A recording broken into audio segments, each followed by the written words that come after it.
Uygurlar meselesi son zamanlarda başta İngiltere olmak üzere Avrupa ülkelerinde gündeme geldi. İngiliz parlamentosu Uygurların insan haklarını korumak için önemli adımlar attı.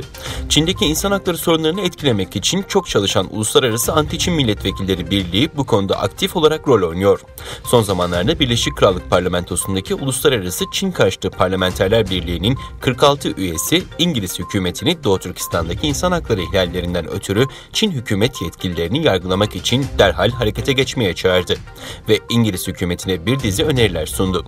İngiliz milletvekillerinin önerileri arasında İngiliz hükümeti Uluslararası Ceza Mahkemesi'nin Çinli yetkililer tarafından işlenen uluslararası suçlarla ilgili soruşturmasını desteklemeli, Çin soykırımın önlenmesi ve cezalandırılmasına ilişkin sözleşmeyi ihlal etmekten sorumlu tutulmalı ve ayrıca Birleşmiş Milletler İnsan Hakları Konseyi'de dahil olmak üzere uluslararası platformlarda hareket etmeli, örneğin İngiliz ve Galler Yüksek Mahkemeleri veya Uygur Mahkemesi tarafından başlangıçta Çin'i soykırımdan mahkum etmek için bağımsız bir işlem yapmalıdır. İkili ve çok taraflı ilişkilerde Çin'in her türlü işkence ve diğer zalimine insanlık dışı veya aşağılayıcı muamele veya cezanın ortadan kaldırılmasına ilişkin Birleşmiş Milletler Sözleşmesi'ni ihlal ettiğini ve bundan sorumlu olduğunu açıkça belirtmelidir gibi maddeler yer alıyor.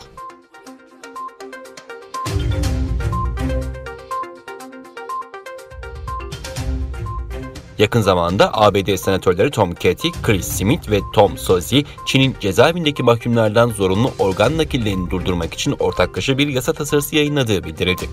Tasarıyla ilgili Tom Cotton'ın web sitesinde yer alan açıklamada, Çin'in Komünist Partisi'nin hapishane ve toplama kampı mahkumlarının iç organlarını rızası dışında çaldığı vurgulanırken, tasarının suça karışan Çin Komünist Parti üyelerini tespit edip cezalandırmayı amaçladığı ve Çin hükümetinin böylesine bir korkunç suçu hakkında hesap verme zamanının geldiği belirtiliyor.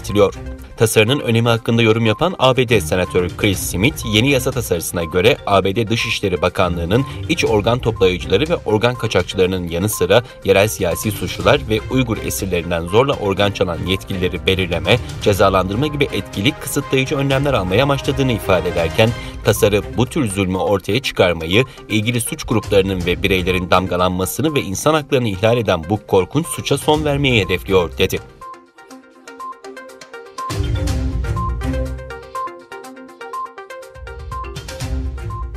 ABD'li üst düzey istihbarat yetkilileri Çin'in dev teknoloji şirketlerinin Çin istihbaratı için veri analizi yaptıklarını ileri sürdü. Foreign Policy dergisinde ABD Ulusal İstihbarat Direktörlüğü Karşı İstihbarat Şubesi Başkanı William Evan'ın da dahil üst düzey istihbaratçıların görüşlerine yer verildiği "Teknoloji devleri Çin'e casuslukla hayati avantaj sağlıyor" başlıklı bir makale yayınlandı.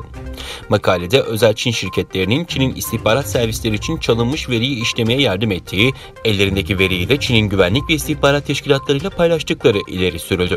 Makalede Çin'in istihbarat ve güvenlik teşkilatlarının büyük veri analitiği kabiliyetine sahip Alibaba, Tencent, Baidu gibi özel şirketlere ABD kurumlarından korsanlıkla çalınan muazzam çapta bilgiyi işleme ve analiz etme emri verildiği, işlendikten sonra verinin derhal Çin kurumlarına geri döndüğü belirtildi.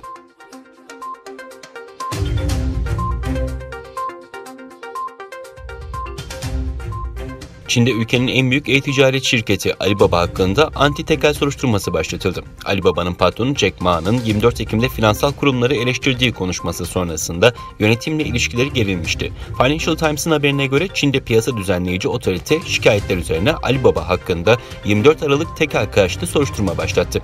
Haberde bu soruşturmanın Çin'de büyük bir teknoloji şirketine açılan ilk anti-tekel soruşturması olduğu belirtildi. Soruşturma haberi üzerine Hong Kong borsasında işlem gören Alibaba hisselerinin değerinde %8'e varan düşüş görüldü.